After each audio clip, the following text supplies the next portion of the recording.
My name is Aine McGlynn. And I'm Lizz Bryce. For most of our careers, we've been deep in the weeds of charities and technology, but most interested in the people who use it. I'm SVP Community and Strategic Initiatives at Canada Helps, Canada's largest online donation and fundraising platform, and a charity ourselves. And I run a small consultancy focused on the digital needs of small charities. We're your hosts of Digital Comfort Zone, a super not scary technology podcast for the people powering nonprofits in Canada. In 2023, Canada Helps launched Charity Growth Academy to help you kickstart your digital transformation. Now we're excited to bring you this podcast that rarely talks about your tech stack and instead focuses on the people who make it work each day. Today we're talking about learning, but not book learning, Liz. We're talking about learning as a mindset. And a learning mindset, I'm sure some of you have heard that term, but it really means maintaining curiosity and openness when you're being confronted with new things, not getting closed off when you're confronted with new ideas. And using technology well as an organization means that you're regularly updating your skills, you're learning new habits, you're taking on new ways of working that are going to get the organization operating more efficiently. So constantly learning, but it's not always easy to be in that learning mindset. And Liz, I'm sure you have examples of when you've resisted learning a new thing. Do you want to share? I'm being totally honest. I really like to be comfortable and I really hate making mistakes, especially in front of people. So one of the things that's changed in me, especially after becoming a parent, is that I've had to challenge that instinct. When I see my daughter having that same gut reaction to trying new things, I have to push myself to model different behavior. That's really good. Mine is much more mundane. It's really when I get an email from a tool that I use, like Google Workspace, and it's like new features just released. And I know then that I have to open that email and I have to learn about what these new features are because that's my job. But there's just moments where I'm like, I don't want to learn a new thing. I'm really happy with using things the way I know how to use them. And so I can feel myself being kind of tired already when I'm faced with the idea of having to learn. Well, good news, you're not alone in that feeling. So we've got some feedback shared with us from a small charity. And they said, we work with an aging group of parishioners who are not interested in learning how to navigate new software. They're turned off by new ways of working, and we continue to struggle with staff that aren't interested in learning. We're looking for a way to make digital literacy appeal to those who don't think they can or don't want to learn. Yeah, that's pretty common. That feels like that resonates with what you and I were just sharing. It really shows that even though we know that we have to build new skills, try new things, engage in learning, that there's this kind of inbuilt resistance to learning that we all experience. And I think it's really deeply human. I think in some ways we're built more for survival than for continuous improvement. And learning new skills and having that learning mindset, especially as you get older, kind of redirects our resources away from survival and into this great unknown, which can feel really challenging. It's funny you should bring up humans. I have some research for you. Oh. So there's a really interesting study from 2019 from the University of Georgia, and it compared primates to humans and tested the theory that our working memory and rote learning influences whether we stick to previously learned behaviors or learn new and more efficient strategies to resolve a problem or reach a goal. Guess who did better at learning new stuff? Wait, so it's monkeys versus humans? Mm-hmm. It was the monkeys. I'm betting it's the monkeys. It was the monkeys. Oh, God. Yep. So quoting, even when humans decided to use a shortcut, it took them much longer to accept and use the new strategy than the monkeys. And a significant number, almost 1/3 of participants, still resisted and used the old approach. 1/3? Mm-hmm. Oh. Yeah. Previous studies have shown that given a choice, other primates, such as chimpanzees and baboons, are also more willing than humans to use shortcuts. Oh, my word. Okay, so what do smart monkeys and our charity respondent working with church parishioners and Liz and I being resistant to change, what do those things all have in common? Well, it's back to the learning mindset. We're talking about how to cultivate it and to find approaches that will help us more quickly learn new skills and leave those older time-wasting approaches behind. Exactly. Easy question. What's the secret to learning? The secret to being willing to learn. So with those very easy questions, it's only natural with our theme for today that we speak with an educator, someone who has dedicated their life to teaching and inspiring others to learn, even when they might not have wanted to, or may have struggled to accept that what was being taught was relevant to them. That's right. I had the privilege of being a student of and then a teaching assistant to today's guest way back when I was a PhD candidate at the University of Toronto. This is more than 15 years ago. And I learned so much about how to educate from him. Our guest today is Professor Nick Mount from the Department of English at University of Toronto. Professor Mount, or Nick, is an award-winning educator. So many awards. It's not even going to list them all. And accolades and awards are fantastic. But let me give you a sense of the true power of Nick's teaching abilities. One of his courses, Literature for Our Time, it's this big general survey of 20th century literature. The class was scheduled from between 1 p.m. and 3 p.m. on Friday afternoons. And almost every one of the 495 seats in the lecture hall had a bum in it on a Friday afternoon. Between 1 and 3 p.m. consistently. Like, do you know where most undergraduates want to be between 1 p.m. and 3 p.m. on a Friday? It is not in a lecture hall.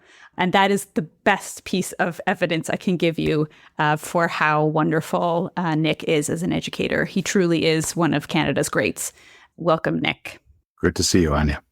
Welcome. I am honored to be in your company today as one of those greatest educators. Yeah, let's take it a bit far, but nice to meet you, Liz.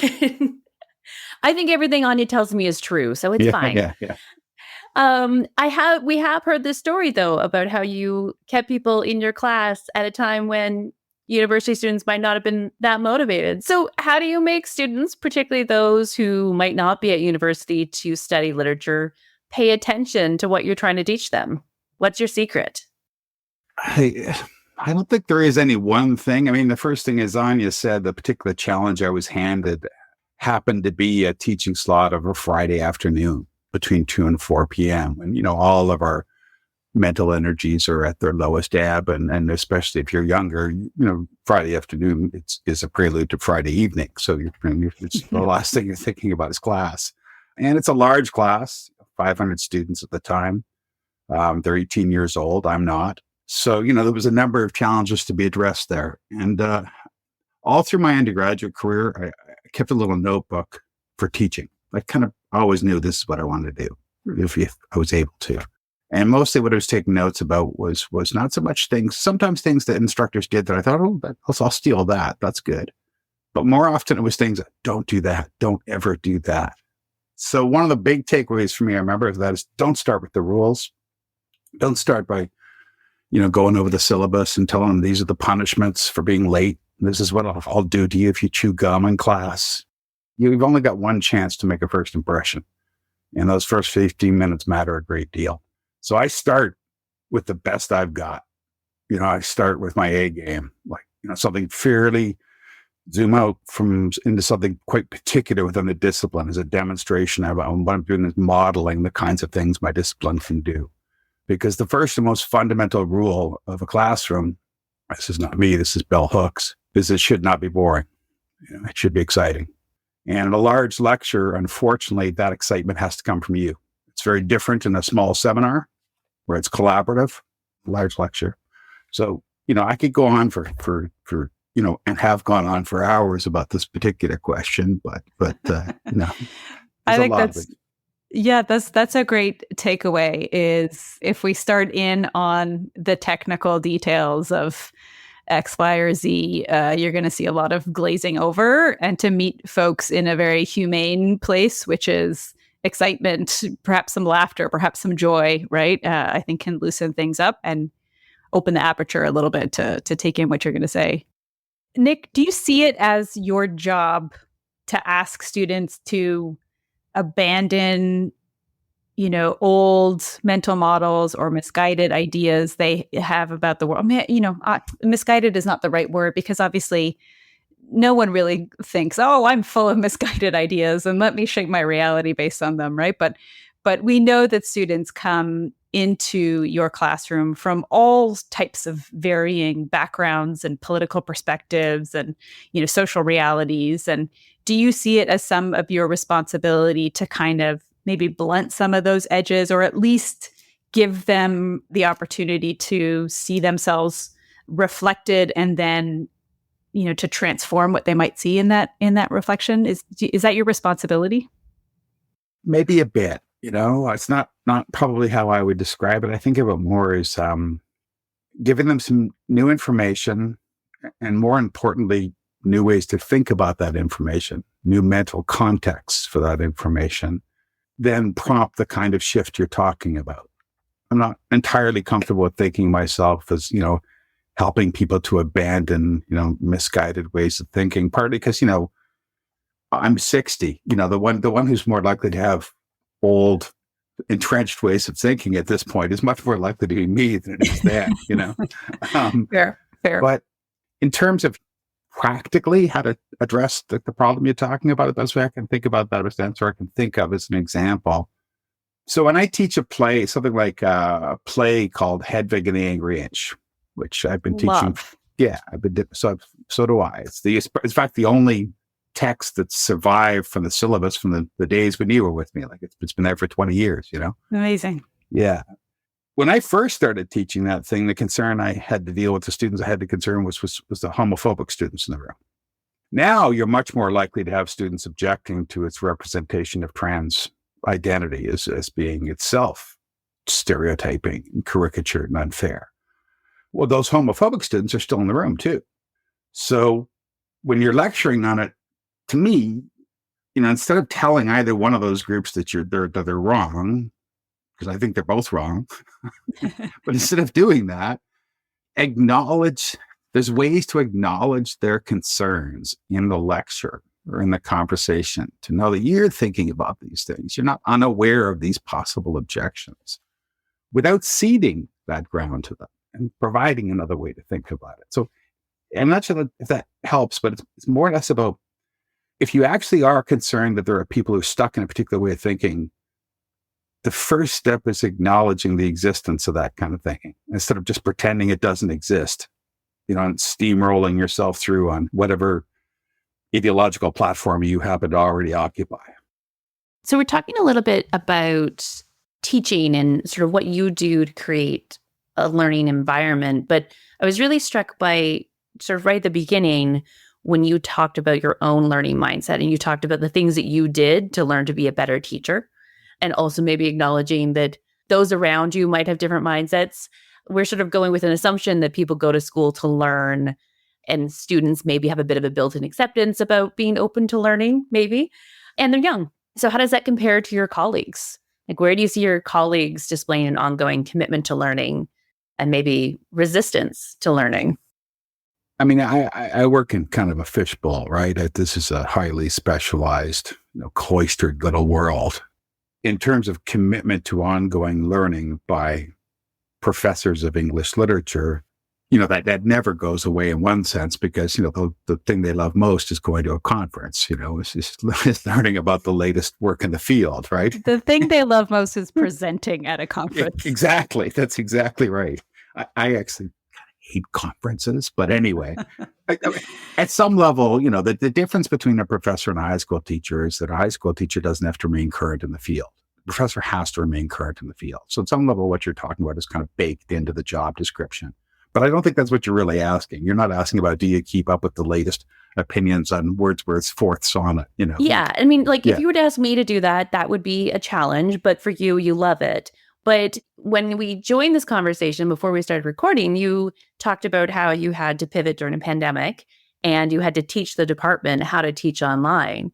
And we're in a sector where a lot of people got forced into adopting technology during COVID, some of them more openly than others.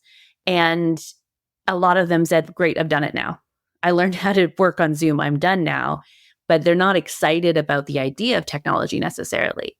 And can you see, I guess, any learnings from when you had to bring those colleagues along, or other ways that you teach about things that people might be passionate about that sort of get them to, I don't know, the discipline perhaps of learning, or to think about learning differently if it's not the topic that they're passionate about? Yeah, as opposed to when it's not their actual field. So with teaching online, primary Zoom was the technology we mostly used at University of Toronto. For some of them, for most of them, I did coaching sessions for both workshops for collectives and coaching sessions for individuals. And for some of them, it was really just a matter of getting past initial fears, learning that it's okay to make mistakes, that you care about that glitch far more than the student at the other end does. But there was also, and remains, a growing minority within the faculty who became excited about the possibilities that this sort of thing offered. There are things that it can do that are very hard to do in a regular classroom. Well, for me, one of them was, this is a Zoom room of 400 students at the time. And I wasn't sure what to do with the chat. Do I leave that on or do I leave that off? What do I do with that? And so the first class, I left it on, and it took a while for one student to sort of dip their toe in. And then, oh my God, it was just chaos. Like but a beautiful kind of chaos, So there's things like just sort of allowing yourself to take to see what happens when you try something with technology that you're not used to. I think you're getting at something really interesting there. And I wonder if you could sort of tease out a little bit more about that. Like, how do you be open to learning when what you're being tasked with learning is not something that you've ever really thought deeply about? You've never really thought about your relationship to it. I also wonder about that discomfort with experimentation. And if it took the perfect circumstances of a pandemic or what, but I think the willingness to experiment is one of those elements of a learning mindset that we want to cultivate. And the sort of like step just outside of your comfort zone and see what happens. Maybe not all of it. Maybe you're not going to, adopt everything, but like, what if I just left that chat on? What would happen? I think it's tremendously difficult to actually learn a new way of looking at things. It happens far less often than we believe it does. It's not so hard to take on board new information, but we're talking about new ways to look at that information. There's so much of our present mind and behavior is determined by some combination of past environment and biology. It's almost reading this unbelievably depressing book by he's a neuroscientist at Stanford, I think. Book's called Determined. And I'll just give you one of the experiments he cites. Please. So it's a large study of judges who are deciding on parole hearings. So, somebody's coming before them, prisoner's coming before them, and this judge has to decide whether to grant that person parole or send them back to prison. What do you think is the single greatest determining factor in the judge's decision? I think I know the answer to this because I think I read a review of the book. Did you? So I don't want to spoil it, but Liz, do you have a guess? I'm assuming it's something terrible like race.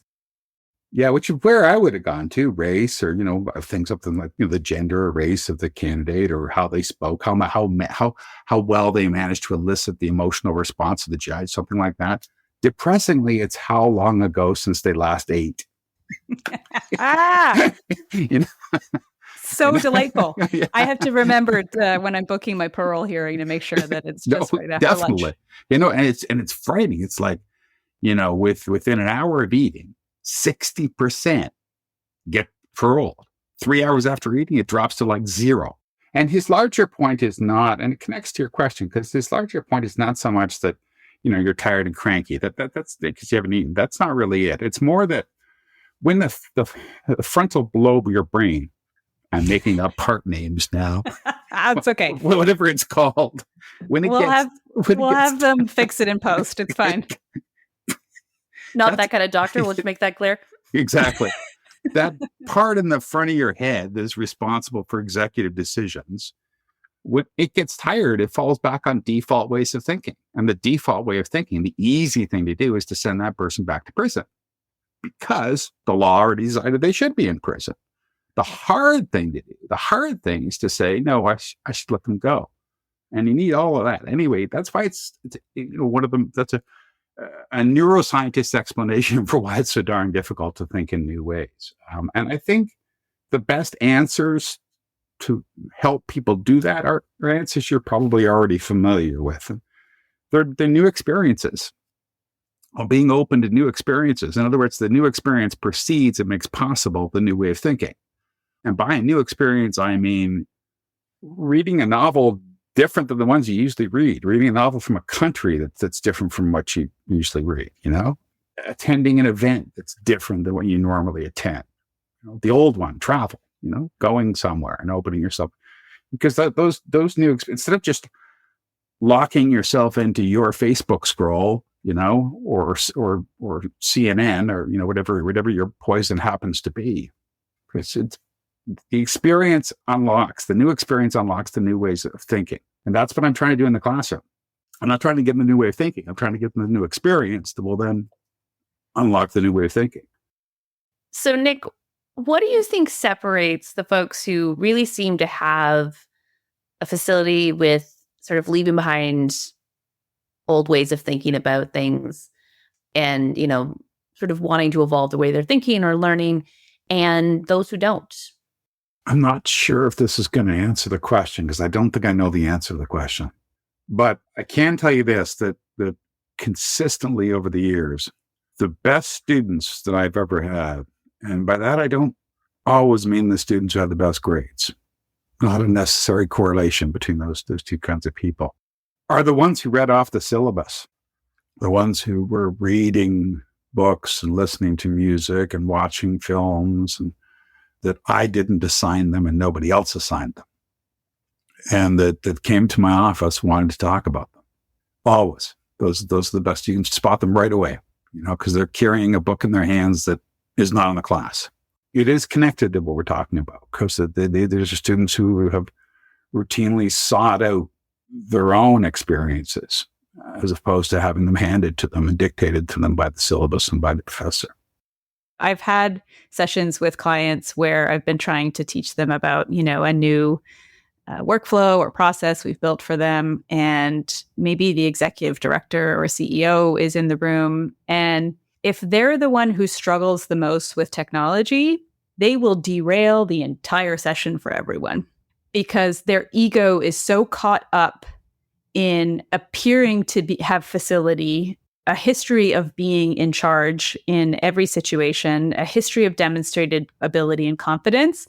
And so all of a sudden, when they're confronted with, oh, I'm not actually the smartest person in the room in this case, like ego, defense, aggression, all of it comes out. And you have to take them aside and be like, okay, let's talk about how this is going to work for you to take this on. Because in this group context, your ability to learn has been completely shorted. Well, and it's affecting everybody else is the more important part, right? So is that how you get around it? You have a sidebar conversation? Yeah. I'll take them out and work with them separately so that they can feel comfortable being clumsy and asking me things like, I don't actually know how to open a new tab, you know? And I'm okay, no problem. Yeah. Right. So I think like sometimes like our ability to learn, like you said, you're afraid that you're not smart enough to contribute. And so I think sometimes our ego shortcuts our ability to be open to learn, because I wonder if there's an argument in that experience, Anya, to begin with the alpha predator. You know what I mean? To do a separate coaching session with the one your instinct tells you is going to be the problem. Right? Exactly. You can smell them out. You know That's what right. I mean? No, I mean, like there may be something actually in this. Like, so there's an increasing amount of research to suggest that, the best ways of combating things like urban crime or substantial use of serious drugs is not by some sort of one-size-fits-all solution to the entire population, but treating it like a disease and working on isolated individuals or family units, like identifying individuals and working with them, rather than thinking, I'm going to change this whole class at once. You start with, in some cases, the individuals, in this case, the individuals that are causing the most damage in the neighborhood.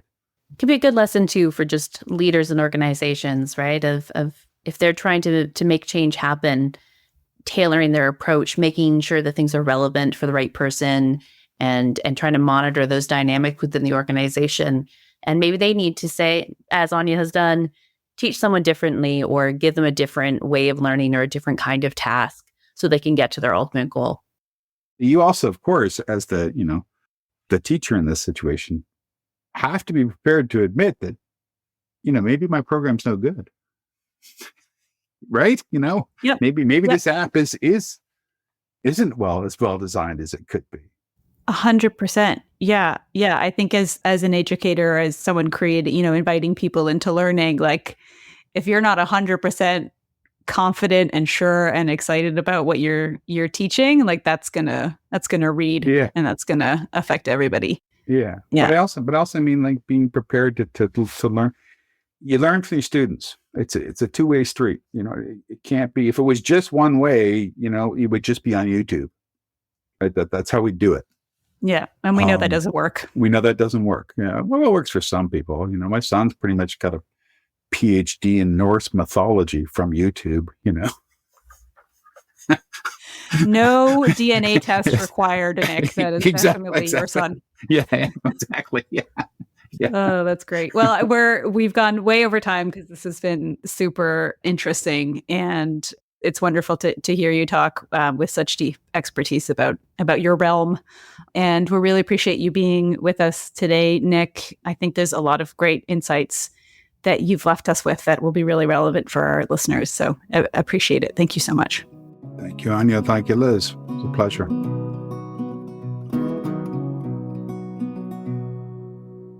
First of all, I love that Nick brought up bell hooks. I've learned so much from reading bell hooks, and that takeaway that learning shouldn't be boring. Above all things, it shouldn't be boring. And I guess, Liz, a question, how many tech trainings have you been in that were fun? None? None. Exactly 0. Yeah, I remember doing a tech training with this guy, and he had his camera positioned so all we saw was his eyebrows and his forehead, and that was an hour and a half of listening to him go on and on. So that wasn't great. But I do a lot of tech trainings, and maybe because, I learned a lot about teaching from Nick, but I always do try and keep it light and accessible. I use a lot of GIFs, depending, memes, and just trying to invite people not to take it so darn seriously. I mean, we're talking about databases. Like, this doesn't have to be so serious. For the record, I'm on team hard G. But what I also really loved what Nick had to say was this role of new experiences. He had said that new experiences precede new ways of doing things, which I think is so important for leaders to be curious about technology and what it can do to inform their strategy and decision-making. We just need to all see what's out there more, try new things, talk to new people, and really be in the world more to see what we're interested in and what might be out there for us. Yeah, absolutely. It's that attitude of openness, I think, is key to a learning mindset, right? So it just means that you're open to receiving new stories, right? Which is kind of the flip side of the instinct to tell stories, which is really deeply hard-coded, that instinct to tell stories, right? Like we come from a history of thinking that writing has been around for a very long time, but it's actually a really new invention. Before we could write things down and read them, like we had to remember stories to tell to each other for far longer than we've had written technology, right? So we are built to listen to and to tell stories. So the next time you're feeling resistant in taking in a new thing, think about when you were like eager to tell or teach a thing, and how great was it to encounter a willing listener or a willing ear. So when somebody approaches you with that instinct to tell and share, like try and embody a little bit of what it feels like to be excited to tell, right? I know what you could tap into that feeling for sure. And a willingness, I guess, to have your mind changed. Nick got into that tricky territory of changing people's minds. When we're asking people to cultivate a learning mindset, we're asking that sometimes they leave the old aside and they embrace the new. But I think it's great they acknowledge that before you can ask someone to embrace something new, you really have to acknowledge the presence of the old thing and acknowledge what they're holding on to, why it worked for them or felt like it worked for them, before you try to get them to embrace something new. Absolutely. I think, pretending that those old attachments don't exist or aren't important, it's not super helpful. Actually, I wonder if that's how they got the monkeys to change their mind so effectively, right? They really spent some time with the monkeys that they didn't spend with the humans. That's got to be the key. But the other thing that I think is really helpful in the context of charities working on tech is to consider, again, that new experiences prime our minds to be open to newness and to learning. Maybe if you're struggling to get your organization to embrace new learnings, change it up. Change up the place where you do the learning, play new music, invite a new voice into the room. All of these novelties can create the conditions to learn. Thanks for listening to Digital Comfort Zone. We hope we kept it fun and not scary. There were some fantastic learnings to take away from today's episode that we hope will help you cultivate a learning mindset. And if you're just getting started on your learning journey, the best thing that you can do is check out Charity Growth Academy and start your assessment today. It's going to give you the information that you need to get started. And if you enjoyed today's episode, please give us a 5-star rating. This is the best way that other people can find our show. Thank you to our amazing guest, Nick Mount, and our podcast producers, Christian Robillard and Richard Villeneuve at Purpose Podcasting. This podcast has been a production of Charity Growth Academy by Canada Helps. Support for Charity Growth Academy has been generously provided by MasterCard ChangeWorks and MasterCard Impact Fund.